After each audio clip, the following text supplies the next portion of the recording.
Craig. Nate. Welcome to Between the Sets, mate. Thank you for coming and doing this, even though it's 6:30 in the morning. Thanks for having us. Got me early on a Saturday. Usual time. Usual for you, I know that's it. Craig, before we start, you're the Natty Lord, is what you're called. Give us a reason why. That's Justin's nickname. That's no one that I call myself that. But I suppose I've won everything in natural strongman, in the masters category. Which is? Well, so over 40s, and the lightweight masters, which is under 90s. So I originally started under 90s with the Natties. Did Natty Worlds as an under 90, not masters. Finished 4th my first year. Won Scotland's twice at under 90s. And then when I turned 40, I moved into the masters. Although I won the 90s when I was a master as well, the last year. But then since I went to the masters, I've won the Scottish twice, won the UK's, won Worlds last year, and I won Scotland's and Europe's again this year. Never did UK's this year. And then I've got Worlds coming up in 2 weeks' time to defend the title. So again. that's the plan. Currently undefeated in that class, but I'm under no illusions that gets more difficult every year, and it's not going to be a walk in the park. But what I can do, so it's just. And then most recently, one of the bigger achievements is you competed at Ultimate Scotland's Strongest Man with the big boys. With the big boys, aye. It's always been something I've fancied a crack at, but never really thought I would get the opportunity. Being a weight class athlete, it's very event dependent. Aye. They just move a lot heavier stuff, but there's certain things I can live with those boys on. And it was Scotland's just came out of nowhere really, because I was training for Europe's. I was about 6 weeks out for Europe's, and Beef was just joking about in our chat, saying, "Oh, it's a bit rubbish how there's so little bodies in the qualifier this year." And I just joked and said I had no plans on the Sunday.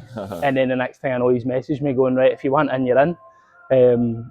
So I'd literally no prep for it, like maybe 48 hours notice, and just. I remember that worked out well. Worked out fine, sneaked in the qualifier, and then got the opportunity to go on the big stage with the big lads, and that was good crack. I enjoyed it. Wasn't my greatest performance, but again, when I hadn't really trained the events or done anything with it, and it was picking and rain on the day, but it was good crack.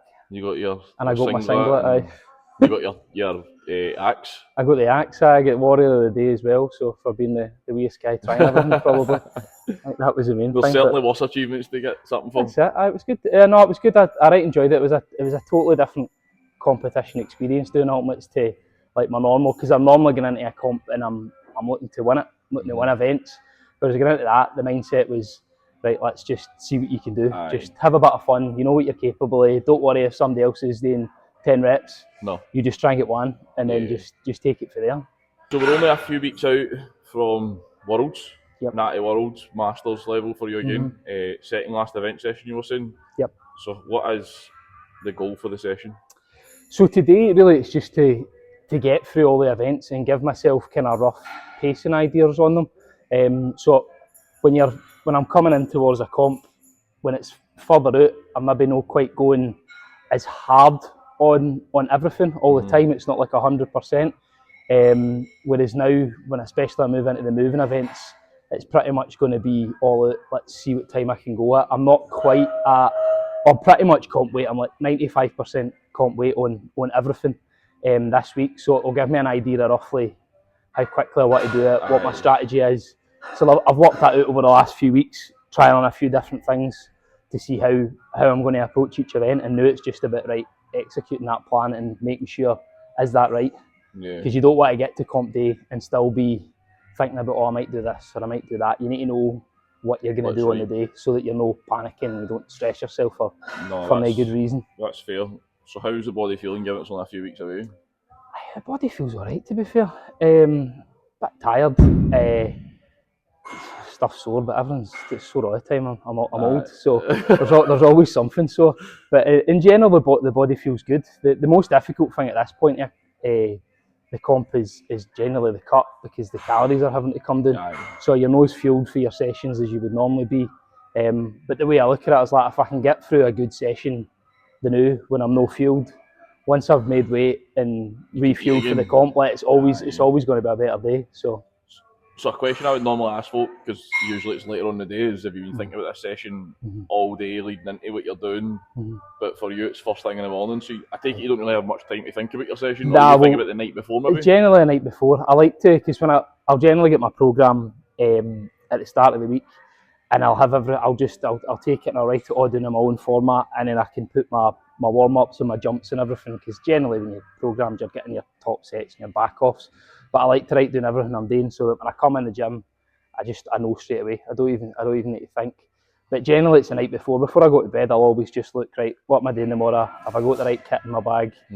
Right, if it's something I know it's going to be heavy, it's like, right, need to make sure I get to my bed early. It's got to be a big session, that type of stuff. And then when I get up in the morning, it's just a case of get down the stairs with foot weight in the wains, get out the house, come here, and that's pretty much it. There's no much thinking about it.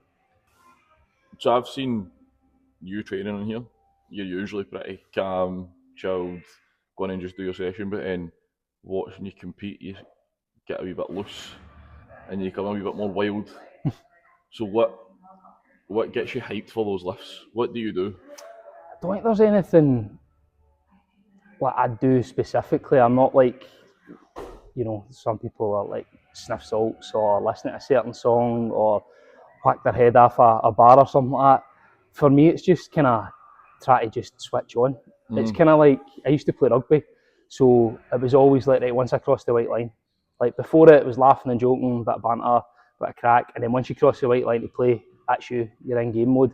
I feel as if that's the same way I approach strongman, so I'm not in that mode all day. When I arrive, it's just calm, chat to folk, just enjoy the day, a bit of banter, and then once it's time to lift, maybe 30, 60 seconds before, that's when I'm switching it on. I'm just telling myself, right, it's time to go, let's get set, and I'm just thinking at that point about, right, what am I looking to do? If it's a cue and a lift, or if there's a time I'm going for, if it's right, this is all out, don't think about it, just move, so it'll depend on the event, but I generally tend to switch on about 60 seconds before, and there's nothing I tell myself every time, there's no a certain thing, it's just right, let's go changes. Time. That's just it. Do you prefer the calm approach, or do you prefer that fired up on the day?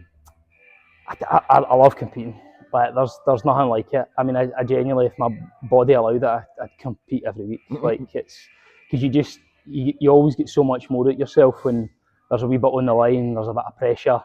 I feel as if I can perform better, and again that probably goes back to my sport background of playing rugby and just team sports and having to perform for people around you.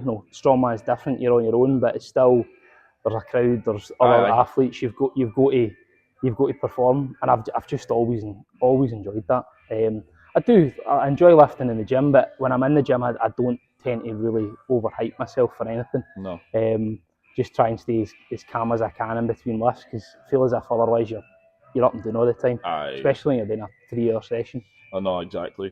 So then, in a gym, and it's like your top set, or you're going for a PB in here or something in training, what's going through your head at that point? Considering you're usually quite calm in the gym, so what is going through your head? Generally, it's again thinking about what the lift is and what it means. So it might be working towards, a weighted comp.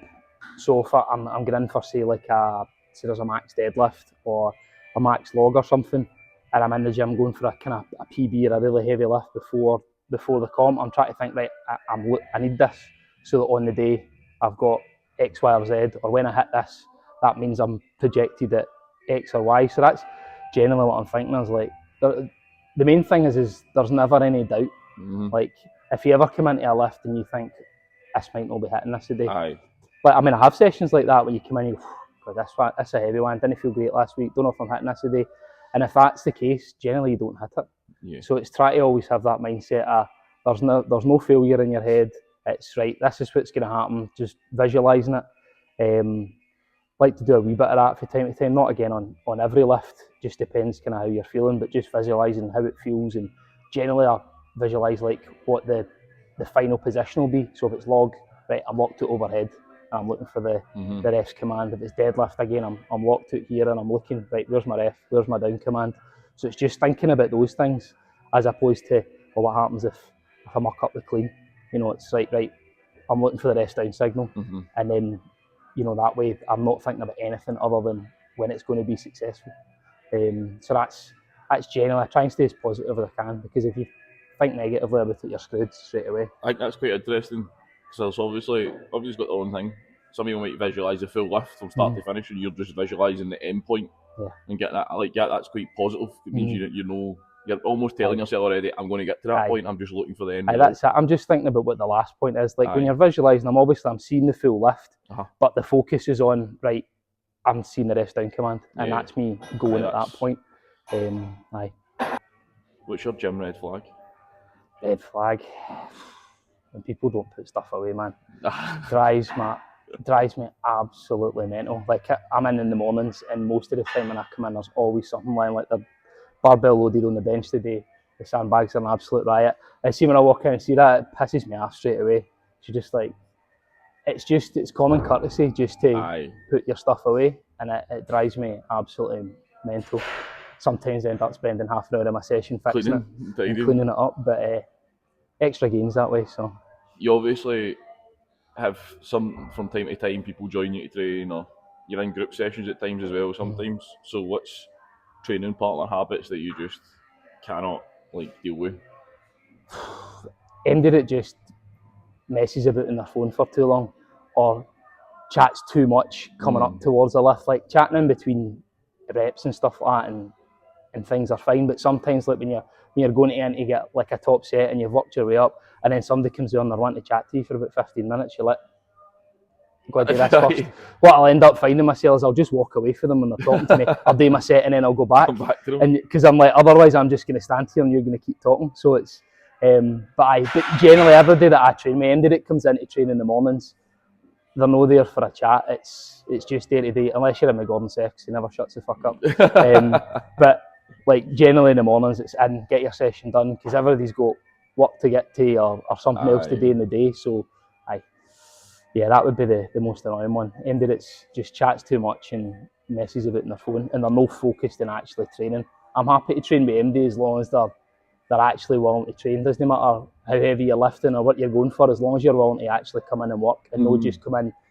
There's sometimes you come in, I've done 3 events and there's somebody still working up to their top set. I've not got time for that. I'm sure I already know the answer. Who you know trusting to load your plates and stuff? 100% Taz. And I know that's your answer all the time. But it is. I was in the day that he did that with the deadlift, and I seen him pull it, and I was like, man, that looked ropey. And then I looked at the plates, and I was like, you're not 20s, mate. But to be fair to him, he still pulled it. But he's just Taz he's an anomaly. Like I don't know how he does it. Taz is a different world. But fair play to him. What have you got a song that puts you in the mood? Is there one song for you, or is there? I don't have a specific song that I go to. What I tend to find is different preps at like different times. I find different songs that I'm enjoying, that I'll maybe listen to a little bit more. Like when I was building up to Europe this year, it was a wee bit of what's it called, Kingdom by Downstraight, which is actually like the entrance theme to like Cody Rhodes. Right. So me and the wee man started watching a wee bit of wrestling, and that was always one of the ones that he quite liked, and I liked to start it, and it was always like before my deadlift I stuck it on. But there isn't a specific song. As I say, each prep there tends to be a song that I quite enjoy, but the only time that I ever really put any music on is generally when I'm deadlifting, and it's just when I'm walking about getting ready. Once I'm at the bar, I don't hear anything. It's the same, like any time like I'm on the floor, you'll hear the initial, athlete name, and then for the point, you hear that to the whistle going.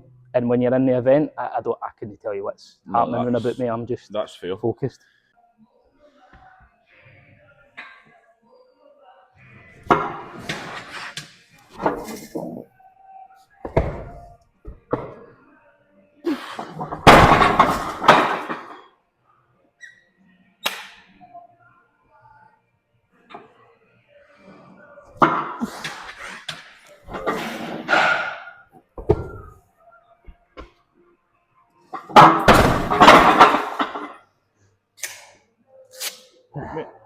So you've just done your top set. What was that? 102.5, you said? Oh, it was just 102. 102. Well, actually 103 technically, so log's 51, but we call it 50. How did it feel when you were doing it? I felt okay. Log's a bit of a strange one for me. I really enjoy doing log, but it's just an event I find quite difficult. Hence the reason I split jerk it to try and get a wee bit more at it. I find when I'm splitting as well in the mornings, it's always a bit more difficult. Not quite fully firing, body's not quite fully awake. But I mean that felt as it should. It wasn't difficult, but it wasn't technically perfect either. So it's just try to drill that in. This log at this next comp's a bit of a different one because it's the third event in after having maxed out a squat and a moving event. So we've got trump options. So normally I'd be going for the top weight, but it's just going to be, that's probably the only one how I'm going to feel on the day. Like I say, I don't like to have a plan going in, but this one it's going to just be a wee bit more flexible. So I'm preparing to rep it or to have just a top single. So we'll see. But that felt good enough today. It was where it needs to be. That was good. You answered the next bit where it needs to be. I was going to say, is that where you expect it to be? But then, so you would change a bit from there that you would take into comp?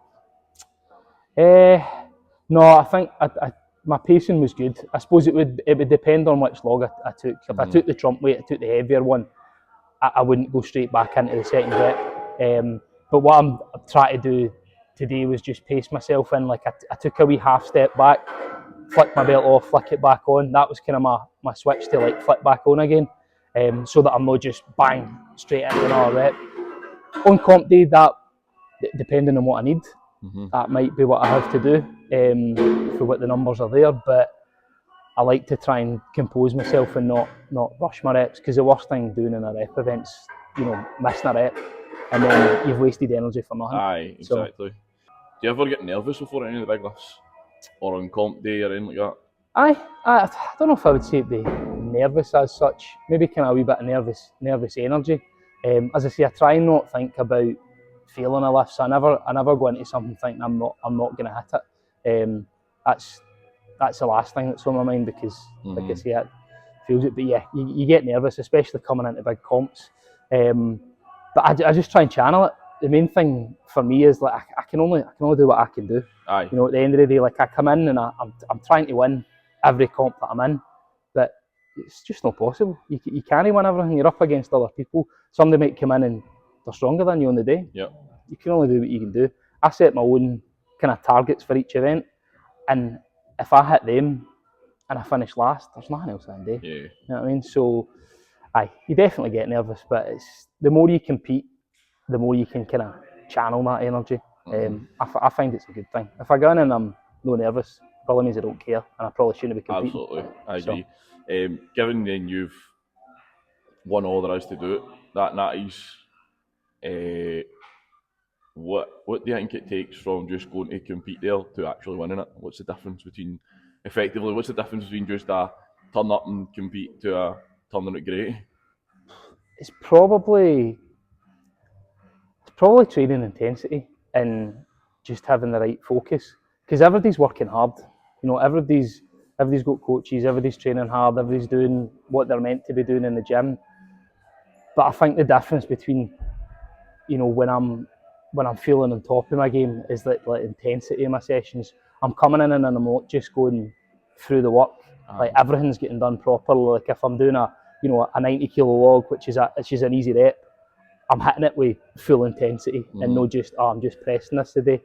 So I think, because let's say everybody's working hard. If you're on that comp floor and you've made it to that level, everybody's a good athlete. So it's just about how much you've put into your training and what sacrifices you're willing to make to get into it. You've done a lot of comps. What's the hardest part of competing that nobody knows about?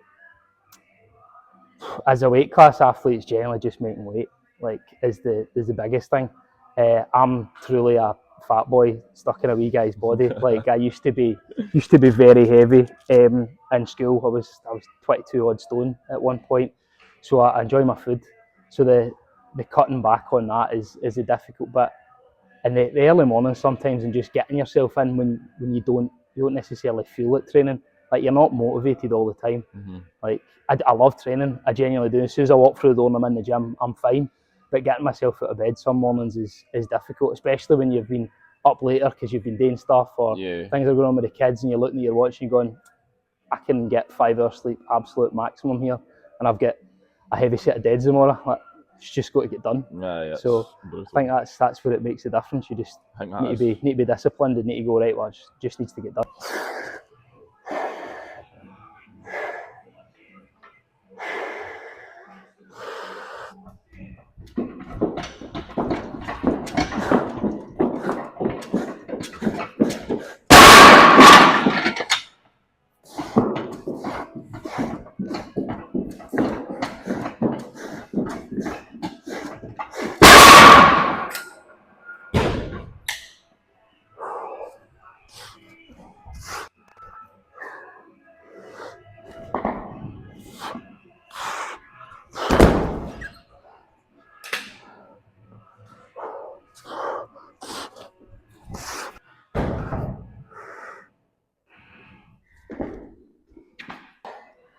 Feel good. How did it feel going for the one dumbbell to the next though?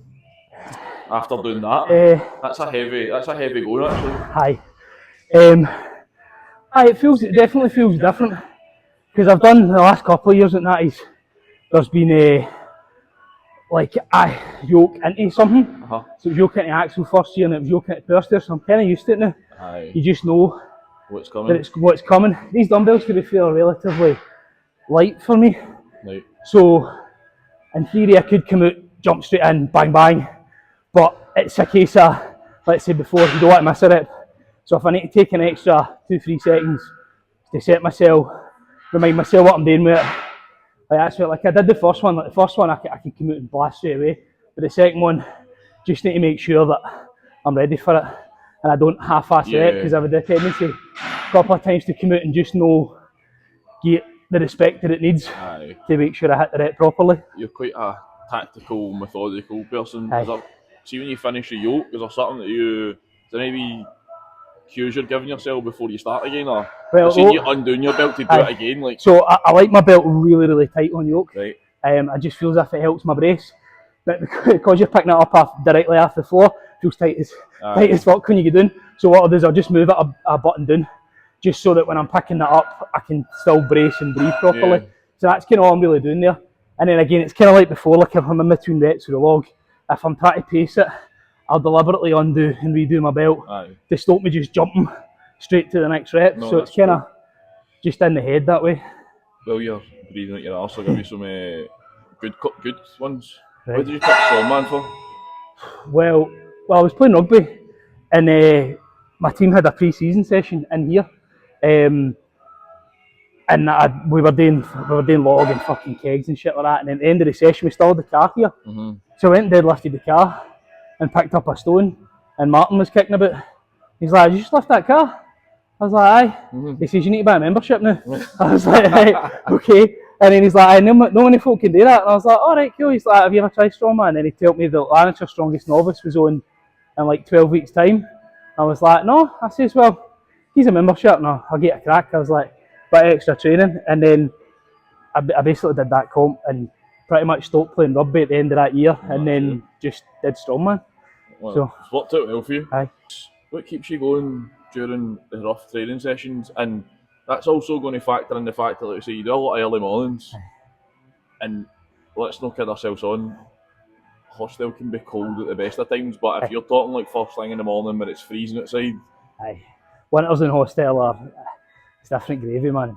To be honest, it's probably made me part of the athlete that I am, because 100%. I feel as if I can come in at 5 in the morning at fucking minus degrees when the bar's too cold to touch when you first come in, and you can still hit your numbers, you do it anytime. So that's kind of the way I look at it. But it's through necessity really for me. 2 young kids, got to get them up for school and stuff like that, working as well. So if I don't come in the morning, I don't get to do it. Like I used to train at night when the kids were babies, but now they're going to bed to 9:30. Mm-hmm. Like coming in here at 10:30 to train for 2 hours. No idea. I couldn't do that. By 9:30 I'm sleeping on the couch. I'm done. Do you think strongman's changed you outside of the gym? Probably a wee bit. I was always quite a confident guy for sports and stuff like that, but and I lost a lot of weight during my rugby days. I was too heavy and I decided to lose a lot of weight. But I was really thin when I lost weight, so it's changed my body composition. And if it wasn't for strongman and doing weight classes, I'd probably be fat again. Because in between comps, I can easily balloon up and balloon down. I always say once I finish, I'm like, right, we're just gonna keep it going this time, but it never happens.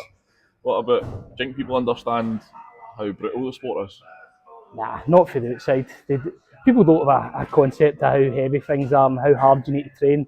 I think I got a wee bit of a look into that when we were doing ultimates, because I did the meet and greet afterwards because I'd won the axe. Folk wanted a picture with the axe, and there's people asking, "Oh, do you train? Have you done this before?" I'm like, I've done it for 6 years. So I'm like, they've just got no concept. They think I'd just like won a raffle prize or something and just got to turn up and compete. And I'm like, no, I do this stuff all the time.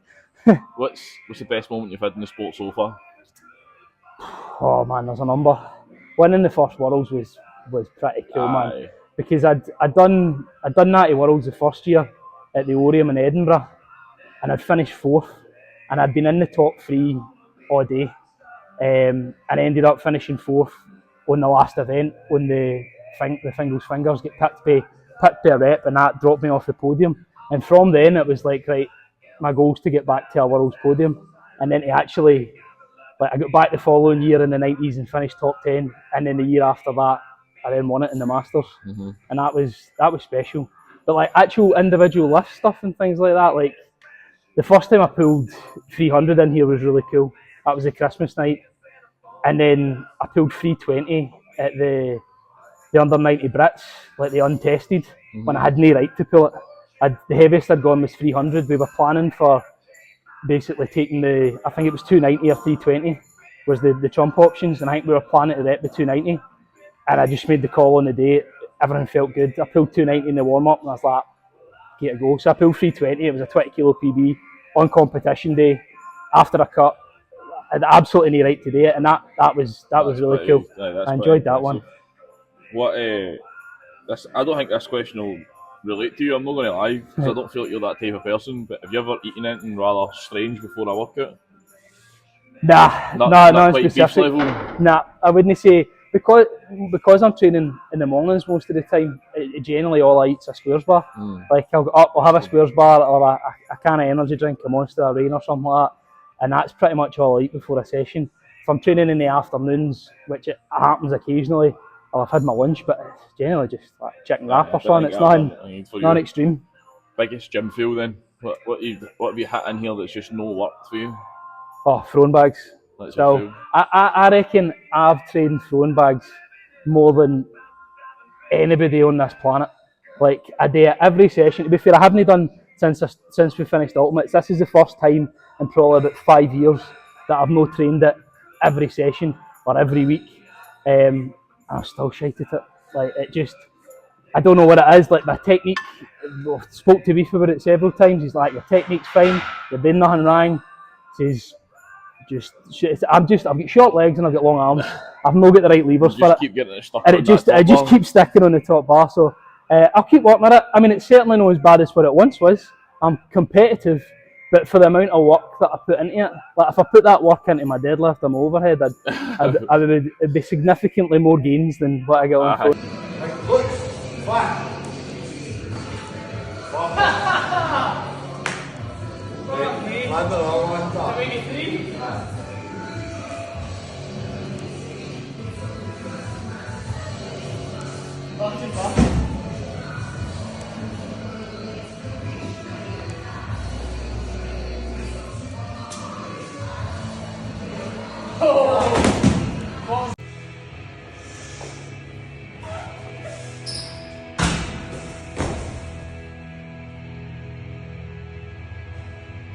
In terms of strongman, what's the most humbling experience you've ever had?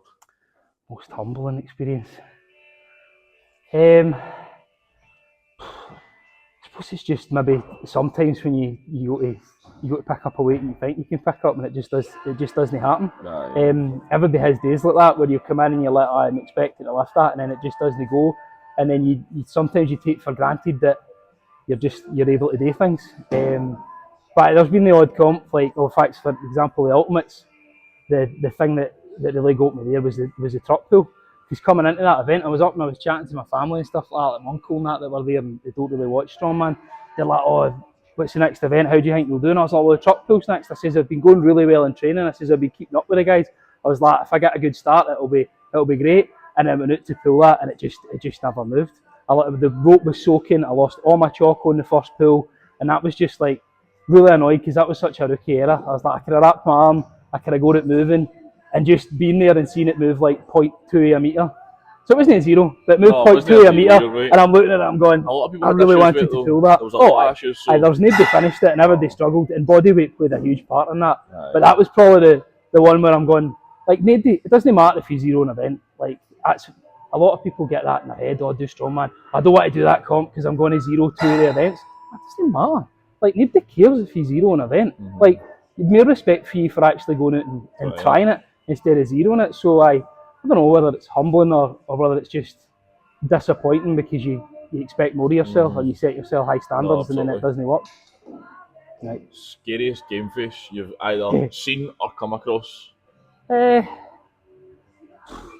Well, you know, talking about truck pull, Scott Fraser, when he's doing truck pulls, he makes a lot of noises. He does, aye. And he properly switches on. Because he did the Natties the first year I did it as well in the 105s. And like when he's ready to go, he's ready to go. Cam Crozier as well likes a wee bit of like scratching underneath his eye and gouges stuff like them, I that. know. Like he's such a placid guy, like nice guy, and then all of a sudden you see him, he's scratching himself away or killed with headbutting bars and yokes Aye. and stuff. There is a few. Aye. What, for you, what event deserves the most respect? Most respect. Oh, I'd probably say like deadlift or yoke. Like deadlift just because of the sheer weight that you can lift. Like that's going to be the heaviest lift that anybody does. Like single proper lift. I would say deadlift is, and everybody can do it, which is a cool perspective because then everybody can see how heavy it is. But the event that's probably the most brutal is probably yoke. Aye, I Like would it agree. just destroys your whole body. Fortunately, I love it. I've always enjoyed it. Like being from a rugby background, like I remember the first time I did yoke, like I did like 300 kilo, and it was like, I mean, it wasn't easy, but like Aye. I did it. I remember when I started with beef as well, and it was like you fill out a form with all your lifts and stuff like that, and I put a 400 kilo yoke on it, and I remember speaking to him like about a year later, and he's like, I did not think you'd done a 400 kilo yoke until you sent me the video of it. I was like, aye, but it's brutal because like just takes you out for a day or two. Just It really totally wipes wipes you you out, out. that whole thing. Cool, no worries. In terms of strongman, what's the most humbling experience you've ever had? Most humbling experience. I suppose it's just maybe sometimes when you go to pick up a weight and you think you can pick up and it just doesn't happen. Aye. Everybody has days like that where you come in and you're like, oh, I'm expecting to lift that, and then it just doesn't go, and then you sometimes you take for granted that you're able to do things. But there's been the odd comp, like in fact, for example, the ultimates. The thing that really got me there was the truck pull.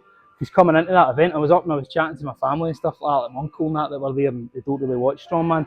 They're like, "Oh, what's the next event? How do you think you'll do?" And I was like, "Well, the truck pull's next." I says, "I've been going really well in training." I says, "I've been keeping up with the guys." I was like, "If I get a good start, it'll be great." And then went out to pull that, and it just never moved.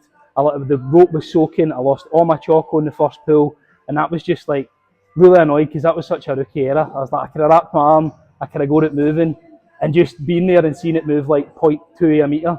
So it wasn't a zero, but it moved No, it wasn't 0.2 of a a metre, zero, you're right. and I'm looking at it, I'm going, A lot of people I had really issues wanted with it, to though. pull that. There was a lot of issues, so- There was nobody finished it, and everybody struggled, and body weight played a huge part in that. Aye. But that was probably the one where I'm going, like, nobody, it doesn't matter if you zero an event. Like, that's a lot of people get that in their head. Oh, I do strongman. I don't want to do that comp because I'm going to zero two of the events. That doesn't matter. Like, nobody cares if you zero an event. Mm-hmm. Like, more respect for you for actually going out and Right. trying it instead of zeroing it. So I don't know whether it's humbling or whether it's just disappointing because you expect more of yourself or you set yourself high standards and then it absolutely. doesn't work. Right. Scariest game face you've either seen or come across? Well, you know, talking about truck pull, Scott Fraser, when he's doing truck pulls, he makes a lot of noises. He does, aye. And he properly switches on. Because he did the Natties the first year I did it as well in the 105s. And like when he's ready to go, he's ready to go. Cam Crozier as well likes a wee bit of like scratching underneath his eye and gouges stuff like I that. know. Like he's such a placid guy, like nice guy, and then all of a sudden you see him, he's scratching himself away, or killed with headbutting bars and yokes Aye, and stuff. there is a few. Aye. What for you? What event deserves the most respect? Most respect. Oh, I'd probably say like deadlift or yoke. Like deadlift, just because of the sheer weight that you can lift. Like that's going to be the heaviest lift that anybody does. Like single proper lift. I would say deadlift is, and everybody can do it, which is a cool perspective because then everybody can see how heavy it is. But the event that's probably the most brutal is probably yoke. Aye, I Like would agree. it just destroys your whole body. Fortunately, I love it. I've always enjoyed it. Like being from a rugby background, like I remember the first time I did yoke, like I did like 300 kilo, and it was like, I mean, it wasn't easy, but like I did it. I remember when I started with beef as well, and it was like you fill out a form with all your lifts and stuff like that, and I put a 400 kilo yoke on it, and I remember speaking to him like about a year later, and he's like, I did not think you'd done a 400 kilo yoke until you sent me the video of it. I was like, aye, but it's brutal because like just takes you out for a day or two. Just it really totally wipes wipes you you out. out. What kind of competitor would you say you were, Craig? Don't know. Probably, I would say I'm different on a comp day to like during the comp to actually competing on the floor. Probably, I'm a very competitive person. I'd probably say I'm quite a fierce competitor in a sense that I'm always wanting to win, and if I'm up against somebody, I want to beat them.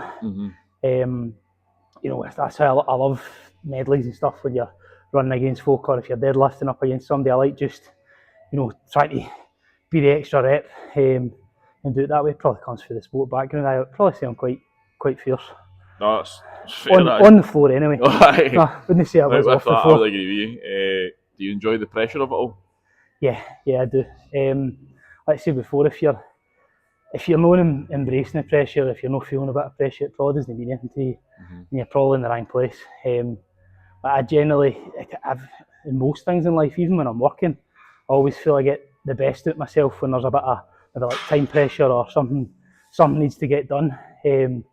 Especially a sporting perspective, if there's pressure on something that just kind of heightens the senses, I suppose. And I generally enjoy it more. What do you think separates the winners from, like I say, those who just turn up though? I think it probably is a mindset thing and believing that, you know, you're good enough. The way when I look at it, like some people maybe say like, oh, there's so much pressure, or I'm going to struggle with this, but I kind of think that as long as I've done my preparation and training, you know, I've hit all the numbers I was looking to hit, I've, you know, ticked all the boxes in the case of sleep and recovery. There's no more than I can do at that point. So that's kind of what I try and do. Try and like, take care of all the little things. And if I've done all that and I go out and it doesn't happen on the day, I go, well, did everything I could. Yeah. I mean, there's only so much you can do. And as I said before, you can't win everything. And if you win, brilliant. If you lose, it's not great. But at the end of the day, whether I've won a comp or I've lost a comp, on Monday, I'm back in the gym and I'm doing it again. Yeah. You know, I'm not going to stop because I finished last at a comp or I zeroed an event or I've won an event or I've won a comp. I'm still going to go to the gym. I'm still going to keep trying to get better because that's probably the thing I love most about strongman is you've never completed it. Like there's always a new event. There's always something you can do better. Like unless you had the world record and everything, like you're going to need to improve. There's always somebody stronger. So I love the challenge of just doing different things. As I say, when I lose, I'm going to be back in the gym. So it doesn't really matter. So apart from winning a comp, then, what's your favourite feeling in strongman? Like you probably catch often. I think just PBs, like or doing a set or a lift where coming into it you were a wee bit apprehensive about it, and it absolutely flies. Like I feel like there's nothing like it when you hit like a good training lift, or if you hit like, I mean, the best feeling ever is when you hit a PB on the floor. Like it's just pure euphoria. But in training, it's really cool, especially when it's something that you're not quite expecting or you were worried about. If it then moves great, there's nothing like it. You feel great the rest of the day. That's fair. What keeps you motivated long term within the sport then? What keeps you ticking? I think for me, I just always like to have another competition lined up or another goal. I mean, when I started strongman, it was never, you know, win worlds. Like worlds wasn't even there at the time. To be fair, it was the BNSF and stuff before natural strongman came across. But when I started, it was kind of like, right, well, I want to compete at the 90s. Mm-hmm. And I remember going to do my first 90s and think, oh, I probably can't win it, but it'd be cool if I won like the Warrior Trophy or something like that. And then, well, ended up winning the 90s eventually. I podiumed at the untested. So I think, like now it's no like, oh, I want to win worlds again. Of course I do. But that's no like the goal in strongman. To be honest, I enjoy training. Mm-hmm. Like, and I enjoy the sport. I enjoy all the people I've met within the sport. It's given me like a drive outside of like my regular life. Mm-hmm. My life's great. I've got a decent enough job. Don't love it, but it pays the bills.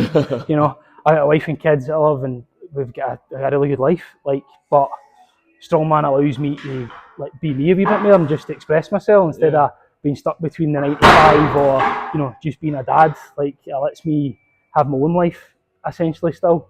And I think a lot of people miss that at times. That's, you know, struggle with mental health, and it's just because they maybe don't have something for themselves. Yeah. And it does. Strongman can be quite a selfish sport. I mean, I spend a lot of time going to different comps and a lot of time training, but I try and do it at times where it's going to have minimal effect on my family. Hence the reason I train at this time of the morning. I mean, it still has an effect because I'm still not there.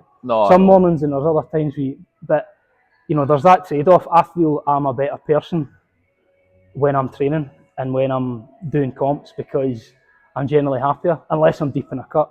95% of the time, I'm generally probably a better person. That'll set you off. Right, so if somebody was watching this or even approached you wanting to start strongman, what's the one thing you would tell them? Just do it. Just stop thinking about it and just come in and do it. Just try it. Because it's not like you need to watch somebody and go, oh, look at the weight they're lifting. It doesn't matter what weight you lift. Like I said before, if you come in here and you know, it's the first session you've been in, and you maybe can't lift the empty log, or you can just move the bar. It doesn't matter as long as you're giving everything to that lift. I'm happy to train with MD. I'm the same. Like, I've trained with like some of the best open weights in Scotland. Yeah. I can't lift the same weights as them, but I can still bring the right intensity to the training and still give everything in my lift. My lift might be their warm-up lift, but it doesn't matter as long as you're committed to it and you're willing to put the effort in. Strongman's just fun, man. Folks should just get a go. Like, who doesn't want to lift a log and fling about some stones, as opposed to going on a treadmill or doing some bodybuilding like yourself these days? I've been there. How do you want people to remember you as an athlete in the sport? And you might not have thought about this yet, but if you were to think now, she probably is like a tough competitor, like somebody they like going up against. So I like to think that, you know, I'm not the type of person that would play mind games with folk. Like, I don't want to beat somebody because they've missed a lift or they've fucked something up. I want to beat somebody because I've outperformed them. So I'd like probably folk to remember me as like a tough competitor, but like a fair one. Like, cause I've met a lot of people in this sport. Like, I could probably count in my hand the number of people that I wouldn't speak to again. Like, whereas I've met hundreds and hundreds of folk at different competitions, and everybody's sound. Everybody, there's always a few rotten eggs in everything you do, but like in general, strongman's a class sport, and more people should do it. Aye, no, I agree. To be fair, if there's anybody that's thought about it, then it's definitely something I would just be getting in and trying. It's a big playground for adults. That's exactly what it is. Apart from Worlds coming up in a few weeks, have you thought about what's next? To be honest, not really thought past Worlds yet. This year's been really busy. I've had loads of opportunities this year. The Scotland's at the start of the year. I'd even got an invite to Arnold's in March, but just with the way everything was this year, I couldn't go to America for that. And then I obviously I was meant to be in UK's, never did that, did Europe's, and then with the Ultimates, and now we've got Worlds. I've not really thought past it. Last year I did Champions of Champions. After the Natties, and they're running that again, so that would be really cool. If I'm obviously I need to win, I need to qualify for that first, be, you know, kind of high up on the podium. But if I do that, then that's probably the next one this year. But outside of that, I probably don't see myself doing much more this year. And then it'll be a case of Scotland's again in January and go through them again. But I've done the only Natty comp I've not done, the only one I missed was UK's this year, just with stuff going on, just couldn't manage it. But I don't think next year I potentially do everything. I think I maybe need to, I'm at the stage now where I could probably pick and choose stuff a Select little what you want. bit more selective. Now that I've done every one of the Natty versions that I can do, and I've won them all, class just to go to them all and win them all again. But like, it's a lot of money, a lot of travel, a lot of time. So I'll probably be more selective next year. And now that I've had a wee foray into the Opens, if something comes up that excites me, I'm more than confident enough to jump in and see what happens. If I finish last, I finish last. Don't really care. We'll see how it goes. It'd be cool to do the officials qualifier, because I've thought about it a couple of times, but it's always at the same time as the 90s, and it's like kind of counterproductive. Aye. But if I'm not doing the official 90s or the UKs or that, then maybe it's something different. No, definitely. So watch this space. I'm looking forward to seeing it. I mean, if I can go do it, you could definitely go do it. Like, what does success mean to Craig Lewis? In a whole, not even just strongman or the gym, like in a whole thing. See, to be honest, as long as I'm healthy, my family are healthy, and I'm doing things that I enjoy, that's what I'm not a very material person. Obviously, I like nice things and buying stuff, but I think for me, especially of late, it's more about experiences in my life, doing things that I can take my kids to, that they can enjoy, doing comps that excite me, and things like that. It's just try to do as much as we can. I mean, I get hit quite hard the last few weeks. I lost one of the boys I used to play rugby with, died. He was only 44 the other week for complications of an operation, and that kind of took me back a wee bit, and just thinking that like life is really fucking short sometimes. There are a lot of people close to us recently that stuff's went wrong, and it's just a case of like, you're not here for a long time, so do things that you enjoy, and stuff that you don't enjoy, don't do it. Like, unless you absolutely have to make money. No, you just do things that you want to do and that excite you, because you're not here for a long time. I get a bit deep there, but that's right. That's what you're right. That's exactly what it's all about. Well, despite me having to drag myself out for a 6 o'clock start, Craig, that's appreciated, mate. You stayed awake. It's good effort. It's been a pleasure. I loved it. Thank you for doing it. I appreciate it, man. Thanks, Cheers. mate.